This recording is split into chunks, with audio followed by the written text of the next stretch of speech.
नमस्कार, good morning, जय हिंद दोस्तों। उम्मीद है आप सभी लोग अच्छे होंगे। तो कल की क्लास को आज आगे बढ़ाते हैं। हम मूल अधिकारों पर चर्चा कर रहे थे, तो कुछ चीज़ें भी और हैं जो आपके साथ शेयर करनी है, ठीक है। तो उसी को लेके आगे बढ़ते हैं। मूल अधिकार, ठीक है। मूल अधिकार कहाँ से ग्रहण किए गए, इन सब बातों पर हमने चर्चा कर ली थी। यूएसए के संविधान से लिए गए, इनका जन्म कहाँ हुआ था, ब्रिटेन में हुआ था सर्वप्रथम, ठीक है। तो कुछ बातें और हैं जो आपको मैं बता दूं। देखो, कई बार सवाल पूछा जाता है कि मूल अधिकार वाद योग्य है या नहीं, ठीक है। यानी वाद योग्य है या नहीं, ठीक है। तो ध्यान रखना, ये वाद योग्य हैं, यानी इनके आधार पर न्यायिक निर्णय दिए जा सकते हैं, ठीक है। और अगर ऐसी स्थिति आती है कि मूल अधिकार आपके लागू नहीं हो पा रहे हैं, तो न्यायालय इनको लागू भी कराता है, यानी न्यायालय के द्वारा ये प्रवर्तनीय भी है, ठीक है। तो इस चीज़ को ध्यान रखना। कई बार पूछा गया है कि वाद योग्य है या अवाद योग्य है, तो ये वाद योग्य है, ठीक है। दूसरी चीज़, जो मूल अधिकार हैं, इनके निलंबन से लेकर भी कई बार प्रश्न पूछा जाता है, ठीक है, कि मूल अधिकार जो हैं वो निलंबित हो सकते हैं या नहीं हो सकते हैं। तो ध्यान रखिए, भारत के संविधान में जो मूल अधिकारों की प्रकृति है वो बिल्कुल अब्सोल्यूट नहीं है, यानी आत्यांतिक नहीं है कि मूल अधिकार मिल गए तो फिर अब इनको कोई निलंबित कर ही नहीं सकता, हम जो मर्जी आए वो करें, ऐसा नहीं है, ठीक है। अर्थपूर्ण प्रतिबंध मूल अधिकारों पर लगाए जा सकते हैं, ठीक है। हाँ, कब लगाए जाएंगे, जब बात या तो राष्ट्रहित की आ जाए, राष्ट्रहित या लोकहित की बात आ जाएगी, तो आपके मूल अधिकारों पर प्रतिबंध लगाए जा सकते हैं, ठीक है। यानी कहने का मतलब है कि आत्यांतिक या अब्सोल्यूट नहीं है कि कभी भी आपके जो है प्रतिबंधित हो ही नहीं सकते, ठीक है। अब देखो क्या क्या परिस्थितियां हो सकती हैं आपके मूल अधिकारों के निलंबन के लेकर, ठीक है। एक तो जब इमरजेंसी लगी हो, नेशनल इमरजेंसी, ठीक है, यानी राष्ट्रीय आपात लगा हो, राष्ट्रीय आपातकाल लगा हो, ठीक है। नेशनल इमरजेंसी अगर लगी है तो ऐसी स्थिति में मूल अधिकारों को निलंबित किया जा सकता है। मूल अधिकारों को निलंबन की शक्ति किसके पास है, तो ध्यान रखिएगा भैया, राष्ट्रपति, यानी जो प्रेसिडेंट होगा भारत का, राष्ट्रपति होगा, ठीक है, वो आपके मूल अधिकारों को निलंबित कर सकता है, ठीक। अब कौन कौन से ऐसे मूल अधिकार हैं, क्या सभी मूल अधिकार निलंबित हो सकते हैं या कुछ मूल अधिकार हमारे बचे रहते हैं, इनका निलंबन नहीं हो सकता है। तो यहाँ पर दो तरह से ये प्रश्न आता है, ठीक है। कैसे, ऐसे कौन कौन से अनुच्छेद हैं या कौन कौन से ऐसे मूल अधिकार हैं जो हमारे निलंबित नहीं होते हैं। तो ध्यान रखिए, राष्ट्रीय आपात की स्थिति में सभी मूल अधिकार राष्ट्रपति निलंबित कर सकता है, बस 20 अनुच्छेद 20 और 21 को कभी भी निलंबित किया नहीं जा सकता, ठीक है। इनको कभी भी निलंबन की स्थिति में नहीं लाया जाएगा। दूसरी चीज़, राष्ट्रीय आपात आप जानते हैं या तो युद्ध की स्थिति में लगेगा, यानी किसी देश ने हम पर हमला कर दिया हो, बाह्य आक्रमण हो गया हो, या फिर सशस्त्र विद्रोह देश के अंदर यानी भारतीय सीमा के अंदर ही जो है सशस्त्र विद्रोह हो जाए। तो जब राष्ट्रीय आपात युद्ध या बाह्य आक्रमण के आधार पर लगेगा तो ये दोनों अनुच्छेद निलंबित नहीं होंगे। लेकिन अगर राष्ट्रीय आपात सशस्त्र विद्रोह के आधार पर लगा है तो आपका एक अनुच्छेद और इसमें आ जाएगा, अनुच्छेद 19, इसको भी निलंबित नहीं कर सकते सशस्त्र विद्रोह के आधार पर अगर आपातकाल लगा है, ठीक है। तो ये निलंबन की प्रोसेस हो गई। अब यहाँ पर मैं एक आपको अंतर बताता हूँ। कल जैसे मैंने आपको बताया था पिछली क्लास में कि मूल अधिकार कहाँ से लिए गए, यूएसए से लिए गए। अब देखो, भारतीय संविधान में जो प्रावधान है और यूएसए के संविधान में जो प्रावधान है उसमें बेसिक अंतर है। क्या, यूएसए के संविधान में जो मौलिक अधिकार दिए गए हैं वो किसी भी परिस्थिति में कभी भी निलंबित नहीं होंगे, ठीक है। और भारत में आपको मैंने अभी बताया कि निलंबन हो सकता है, राष्ट्रहित या लोकहित की बात आएगी तो निलंबित हम कर सकते हैं। तो एक बेसिक अंतर है, ठीक है। अच्छा, एक अंतर और है, ठीक है, शायद बहुत से लोगों को पता भी होगा। यूएसए के संविधान में जो मूल अधिकार दिए गए हैं उनमें एक प्रावधान किया गया है कि वहाँ पर अगर लोग चाहें, वहाँ के नागरिक अगर अपने मूल अधिकार त्यागना चाहें, वेव करना चाहें, तो वो वहाँ अपने मूल अधिकार को छोड़ सकते हैं। ये उनका संविधान उनको प्रावधान देता है। लेकिन भारत में ऐसा प्रावधान नहीं है। यहाँ आप अगर चाहें कि हम अपने मूल अधिकार छोड़ दें तो ऐसा संभव नहीं है, ठीक है, क्योंकि भारतीय संविधान निर्माताओं को पता है कि भारत के ज़्यादातर लोग निरक्षर हैं। आने वाले समय में हो सकता है पूरा देश साक्षर हो जाए, लेकिन जब संविधान बन रहा था तब ऐसी स्थिति थी कि शिक्षा की स्थिति बहुत अच्छी नहीं थी। तो संविधान निर्माताओं ने ऐसा प्रावधान किया कि आपके मूल अधिकार जो है वो कभी भी आप चाह कर भी छोड़ नहीं सकते, ठीक है, नहीं तो फिर बड़ा माहौल गड़बड़ हो सकता है। कोई भी आके आपको बहला दे, फुसला दे और आप मूल अधिकार छोड़ दें, ठीक है, तो फिर आपको कुछ राहत ऐसी होती हैं जो मूल अधिकार को लेकर मिलती हैं, वो नहीं मिल पाएंगे। इसलिए यहाँ पर आप वेव ऑफ नहीं कर सकते। अमेरिकी संविधान में प्रावधान है, वहाँ के लोग अपने मूल अधिकार चाहें तो छोड़ सकते हैं, ठीक है। ये कुछ बातें हो गई। अच्छा, अब यहाँ पर कुछ मूल अधिकार ऐसे हैं जो व्यक्तियों को प्राप्त हैं और कुछ मूल अधिकार ऐसे हैं जो नागरिकों को प्राप्त हैं। तो आपको सबसे पहले नागरिक और व्यक्ति समझना होगा कि नागरिक और व्यक्ति। नागरिक जो भारतीय हैं, जो भारतीय होंगे वो सब नागरिक की श्रेणी में आएंगे। व्यक्ति में भारतीय भी आएंगे और विदेशी भी आ जाएंगे, ठीक है। तो कुछ मूल अधिकार ऐसे हैं जो भारतीयों को ही प्राप्त हैं, जैसे 15, 16, 19, 29 और 30, ये सिर्फ भारतीयों को प्राप्त हैं। उसके अलावा जो भी हैं वो व्यक्तियों को, भारतीयों के साथ साथ विदेशियों को भी प्राप्त हैं। तो व्यक्ति में भारतीय और विदेशी दोनों आ जाएंगे, जबकि नागरिक में सिर्फ भारतीय आएंगे। तो ये कुछ अनुच्छेद ऐसे हैं जो सिर्फ भारतीयों को ही मिले हैं, ठीक है। और ये जब अनुच्छेद आप पढ़ेंगे तब खुद आपको समझ में आ जाएगा कि ये सिर्फ भारतीयों को ही क्यों दिए गए, विदेशियों को क्यों नहीं दिए गए, ठीक है। चलिए, तो ये कुछ एक्स्ट्रा फैक्ट्स थे जो आपको जानना जरूरी था। अब हम चलते हैं अपने अनुच्छेद की तरफ। भाग 3 की शुरुआत। अनुच्छेद कहाँ से कहाँ तक है? 12 से लेकर 35 तक। चलिए, तो अनुच्छेद 12 की बात करते हैं। अनुच्छेद 12, अनुच्छेद 12 जो है, इसमें राज्य शब्द को परिभाषित किया गया है। यानी राज्य क्या है, कैसे राज्य में क्या क्या तत्व आएंगे, उन बातों को इसमें बताया गया है। और यह कहा गया है कि जो राज्य है इसके 4 प्रमुख तत्व होंगे, ठीक है। जो राज्य है इसके 4 प्रमुख तत्व बताए गए हैं, ठीक है। अब देखो, किसी भी राज्य के होने के लिए, अच्छा यहाँ पर जो मैं राज्य शब्द का प्रयोग कर रहा हूँ इसको थोड़ा सा ध्यान दीजिएगा। ये जो राज्य है इसका मतलब देश से, ठीक है। अगर आप भाग 3 भाग 4 पढ़ रहे हैं संविधान का, उसमें राज्य शब्द अगर बार बार आ रहा है तो राज्य जो है वो देश के लिए, भारत के लिए प्रयोग किया जाएगा, ठीक है। तो किसी भी राज्य के निर्माण के लिए 4 अनिवार्य तत्वों का होना आवश्यक है, ठीक है। जैसे उसका एक कोई निश्चित क्या हो, भूभाग हो, एक निश्चित उसका भूभाग हो, उस भूभाग पर क्या हो, जनसंख्या निवास करती हो। अब सिर्फ भूभाग है तो राज्य तो बन नहीं जाएगा। और जनसंख्या की क्या हो, एक अपनी सरकार हो। और ये सरकार में एक लक्षण होना चाहिए किसका, संप्रभुता का, ठीक है। यानी सरकार कैसी हो, संप्रभु हो। तो ये 4 अनिवार्य तत्व किसी भी राज्य के होने के लिए बताए गए हैं, ठीक है। अब बात आती है कि इन चारों में भी सबसे महत्वपूर्ण कौन सा तत्व है, तो भैया ये ध्यान रखना, कौन सा है, संप्रभुता जो है ये इन चारों में सबसे महत्वपूर्ण है, ठीक है। अब संप्रभुता क्या है, इसको समझने के लिए आप अभी रसिया और यूक्रेन के मध्य ताज़ा जो युद्ध छिड़ा हुआ है समझ सकते हैं, ठीक है। कहने का मतलब यह है कि अगर कोई भी राज्य, कोई भी देश अपनी नीतियां बना रहा है, चाहे वो आंतरिक मामलों के लिए बना रहा हो, चाहे बाह्य मामलों के लिए बना रहा हो, तो किसी अन्य देश का हस्तक्षेप उसमें उसको स्वीकार नहीं होगा। ऐसा ही देश क्या कहलाएगा, संप्रभु, ठीक है। अब यूक्रेन पर रसिया कह रहा था कि भैया हमारे हिसाब से चलो, यूक्रेन ने कहा हम नहीं चलेंगे, छिड़ गया युद्ध, हो गई कहानी, ठीक है। तो संप्रभुता का अच्छा एग्जाम्पल अगर आपको समझना है तो रसिया यूक्रेन के संबंधों को आप समझ सकते हैं, ठीक है। बाकी प्रस्तावना में जब इसको पढ़ाएंगे तो इसको और ज़्यादा डिटेल में आपको बता देंगे, ठीक है। तो ये आपका आर्टिकल 12 है, इसमें राज्य की परिभाषा दी गई है,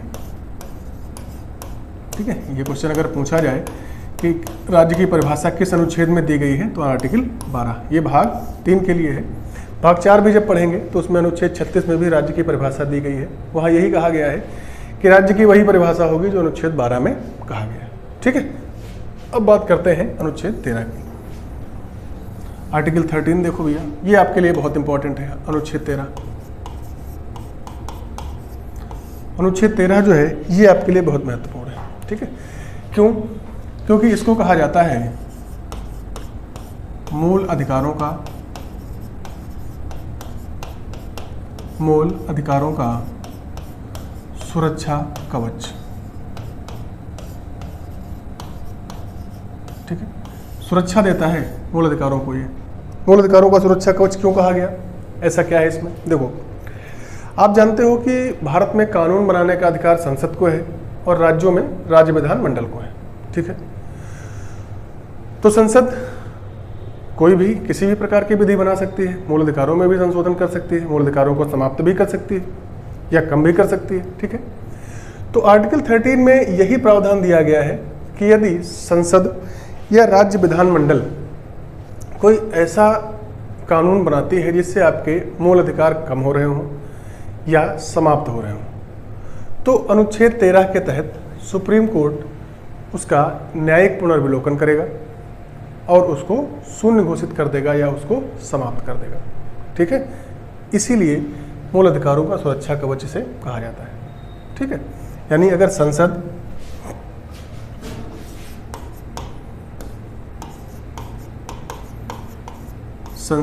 या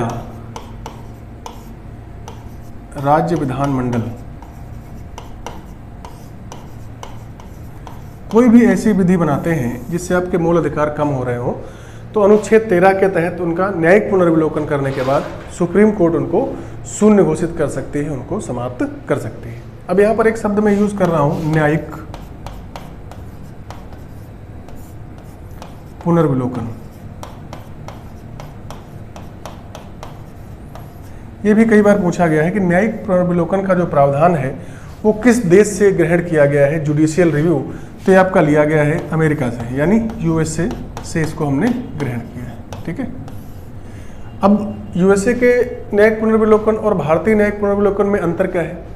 भारत में जुडिशियल रिव्यू जो होता है वो मूल अधिकारों के संबंध में ही जो नियम कानून है उन्हीं का हो सकता है, लेकिन जो यूएसए में है प्रावधान न्यायिक पुनर्विलोकन का, वो वहाँ का हर एक जो भी कोई कानून बनेगा, चाहे वो मूल अधिकारों संबंधित हो या ना हो, हर एक कानून को जुडिशियल रिव्यू से गुजरना पड़ता है, ठीक है। इसीलिए एक चीज़ और भी ध्यान रखना, अगर पूछा जाए कि भारत में सर्वोच्चता किसकी है, तो संसद की है, भारत में संसद सर्वोच्च है। जबकि अगर यूएसए की बात करें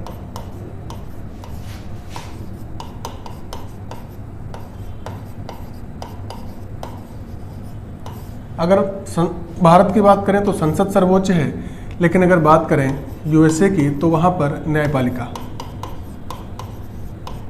ठीक है, न्यायपालिका यूएसए में सर्वोच्च है।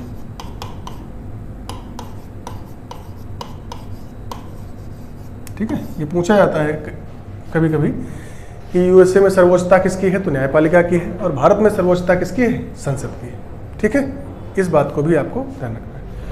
तो अनुच्छेद 13 आई थिंक आपको समझ में आ गया होगा कि अगर संसद या राज्य विधानमंडल कोई ऐसी विधि का निर्माण कर दें जो आपके मूल अधिकारों पर कोई भी नकारात्मक या प्रतिकूल प्रभाव डाल रहा हो, ठीक है, तो सुप्रीम कोर्ट उसका जुडिशियल रिव्यू करके उसको शून्य घोषित कर सकता है या समाप्त कर सकता है। अब कुछ बुक्स में ऐसा भी दिया गया है कि अनुच्छेद 13 के तहत ऐसे नियम कानून अपने आप शून्य हो जाएंगे। अपने आप शून्य नहीं होंगे, इस बात को विशेष रूप से ध्यान रखना। सुप्रीम कोर्ट को इसकी घोषणा करनी पड़ेगी कि ये शून्य घोषित किया जाता है। ठीक है, अच्छा, एक चीज और यहां से ध्यान रखिए, एक कॉन्सेप्ट इसमें और दिया था सुप्रीम कोर्ट ने, आच्छादन या ग्रहण का सिद्धांत। ग्रहण जानते हैं, दो तरह के ग्रहण होते हैं, एक सूर्य ग्रहण और एक चंद्र ग्रहण। ठीक है, ग्रहण का मतलब पूरी तरह से ढांप लिया जाए, किसी भी चीज को आच्छादित कर लिया जाए, उसकी छाया में आ जाए। ठीक है, तो आच्छादन का सिद्धांत बच्चे इसलिए दिया गया क्योंकि संविधान लागू होने से पूर्व भी भारत में कुछ विधियां ऐसी थी, या अगर कोई ऐसी विधि है जो संविधान लागू होने से पूर्व चलन में थी और वो मूल अधिकारों पर जो है नेगेटिव इफेक्ट डाल रही है, प्रतिकूल प्रभाव डाल रही है, तो इसी आर्टिकल 13 के द्वारा वो क्या हो जाएगी, शून्य हो जाएगी, अपने आप क्या हो जाएगी, समाप्त हो जाएगी। अनुच्छेद 13 में ये प्रावधान भी है और इसी को बोलते हैं आच्छादन या ग्रहण का सिद्धांत। यानी ये उसको आच्छादित कर लेगा, उसको ग्रहण कर देगा, पूरी तरह से ढांप देगा और ये एक्शन में रहेगा, और ऐसा कोई भी नियम कानून जो मूल अधिकारों को कम कर रहा हो अपने आप समाप्त वहां पर हो जाएगा। ठीक है, जैसे आप जानते हो कि आईपीसी संविधान के लागू होने से पहले हमारे यहाँ चल रही है, अभी भी चल रही है, हम अपना कोई दंड विधान ही नहीं बना पाए हैं, है ना। तो इसमें भी कुछ ऐसे प्रावधान हो सकते थे, तो इसीलिए ये प्रावधान कर दिया गया कि अगर पूर्व की कोई भी ऐसी विधि है जो आपके मूल अधिकारों को कम कर रही हो, तो वो संविधान लागू होने के साथ ही इसी आर्टिकल के तहत आच्छादित हो जाएगी, उस पर ग्रहण लग जाएगा, वो समाप्त हो जाएगी। तो इसलिए आच्छादन के सिद्धांत को भी आपको यहाँ पे ध्यान रखना, ठीक है। अब जब ये बात आ गई कि भैया जुडिशियल रिव्यू हो जाएगा और सुप्रीम कोर्ट उसको समाप्त कर सकती है, तो अब संसद ने इसका एक तरीका निकाला। तरीका क्या निकाला, थोड़ा सा मैं आपको बताऊंगा। क्या प्रावधान किया संसद ने, एक संशोधन किया संविधान में, 24वां संविधान संशोधन 1971, 1971, 24th कॉन्स्टिट्यूशनल अमेंडमेंट 1971। और एक प्रावधान इसमें जोड़ दिया, क्या कहा कि जो भी संविधान संशोधन है, संविधान संशोधन जो भी होंगे, संविधान संशोधन विधि नहीं माने जाएंगे, ठीक है। कहने का मतलब यह है कि अनुच्छेद 13 के तहत जो विधि या कानून है उसी का तो जुडिशियल रिव्यू करेगा सुप्रीम कोर्ट, लेकिन जब संशोधन, जो संविधान संशोधन होंगे वो विधि माने ही नहीं जाएंगे तो सुप्रीम कोर्ट उनका रिव्यू भी नहीं कर सकता, संभव ही नहीं जुडिशियल रिव्यू उनका कर दे, ठीक है भाई। तो एक काट निकाल दी संसद ने, ठीक है। लेकिन अब देखिए एक केस हुआ इसके बाद, बहुत फेमस केस, सबको लगभग पता होगा, केशवानंद भारती वाद, ठीक है। 1973 का ये केस है, 1973 का। इसी केस में इसको चैलेंज कर दिया गया, ये जो 24वां संविधान संशोधन था इसको इस केस में चैलेंज किया गया। और इस मामले की सुनवाई करते हुए सुप्रीम कोर्ट ने एक लैंडमार्क जजमेंट दिया, ठीक है।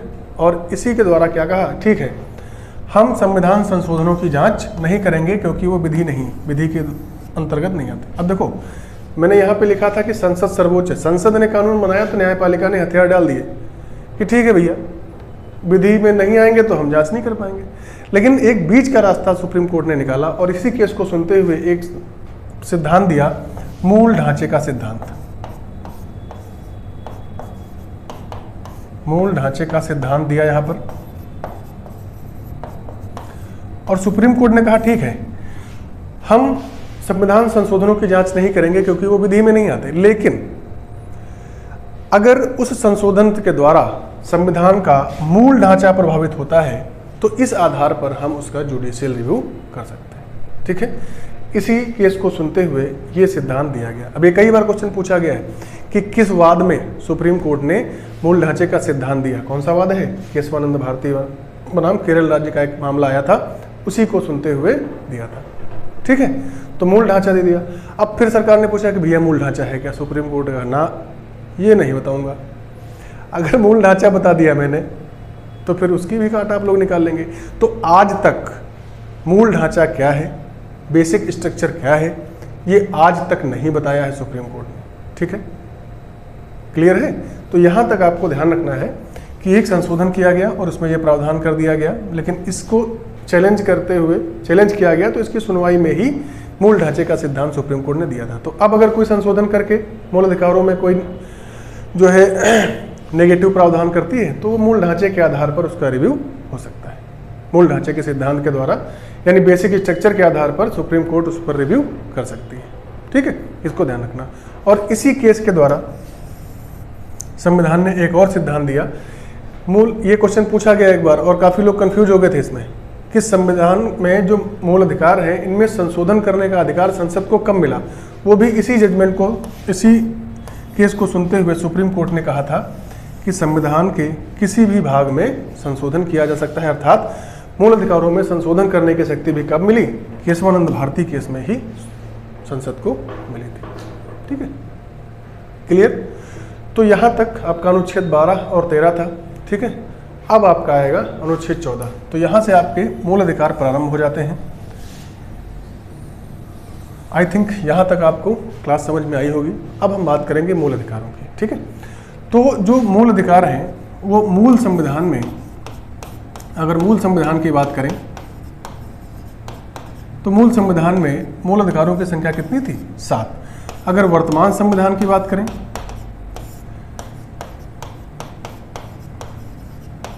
वर्तमान संविधान की बात करें तो मूल अधिकारों की संख्या कितनी है भैया? 6। यानी पहले 7 थी, अब 6 हो गई। तो कौन सा मूल अधिकार हटा दिया गया और उसको कहाँ रखा गया? तो ध्यान रखिए, एक संशोधन किया गया था, 44वां संशोधन किया गया था 1978 में। ठीक, इसके द्वारा जो संपत्ति का अधिकार था, संपत्ति का अधिकार, इसको मूल अधिकार की श्रेणी से हटा दिया गया था। ठीक है, मूल अधिकार की श्रेणी से हटाकर इसको एक विधिक या कानूनी अधिकार बना दिया गया। ठीक है, विधिक या कानूनी अधिकार बना दिया गया। और ये पहले इसका उल्लेख जो था संपत्ति के अधिकार का, वो अनुच्छेद 31 और 19(1)(च) में था। ठीक है, इन दोनों जगहों से इसको हटा दिया गया और इसको रख दिया गया संविधान के भाग 12 में अनुच्छेद 300(क) में। ठीक है, तो अब ये कानूनी या विधिक अधिकार है, मूल अधिकार नहीं है। ठीक है, तो संशोधन कौन सा हुआ? 44वां संशोधन। कब हुआ? 1978 में। ठीक है, संपत्ति के अधिकार को हटा के कहाँ रख दिया गया? भाग 12 में। अब ये भी क्वेश्चन ऐसे भी बन सकता है कि संपत्ति के अधिकार को भाग 3 से उठाकर किस भाग में प्रतिस्थापित कर दिया गया है? ठीक है, तो भाग 12 में इसको रख दिया गया है। किस अनुच्छेद में रख दिया गया है? 300(क) में। मूल अधिकार के बजाय ये कौन सा अधिकार है? तो ये एक विधिक या कानूनी अधिकार है। ठीक है, पहले इसका उल्लेख कहाँ हुआ करता था? तो अनुच्छेद 31 में होता था और 19(1)(च) में इनका उल्लेख होता था। ठीक है, तो अब आपके कितने मूल अधिकार बचे हैं? 6 मूल अधिकार बचे हैं। अगली क्लास में जब हम मिलेंगे तो इन 6 मूल अधिकारों पर चर्चा करेंगे और एक एक मूल अधिकार समझेंगे कि किस मूल अधिकार में क्या बात की गई। ठीक है, तो आज की क्लास में इतना ही। क्लास अगर आपको अच्छी लगी तो इसको लाइक कीजिए, शेयर कीजिए, सब्सक्राइब कीजिए। ठीक है, बहुत बहुत धन्यवाद। जय हिंद।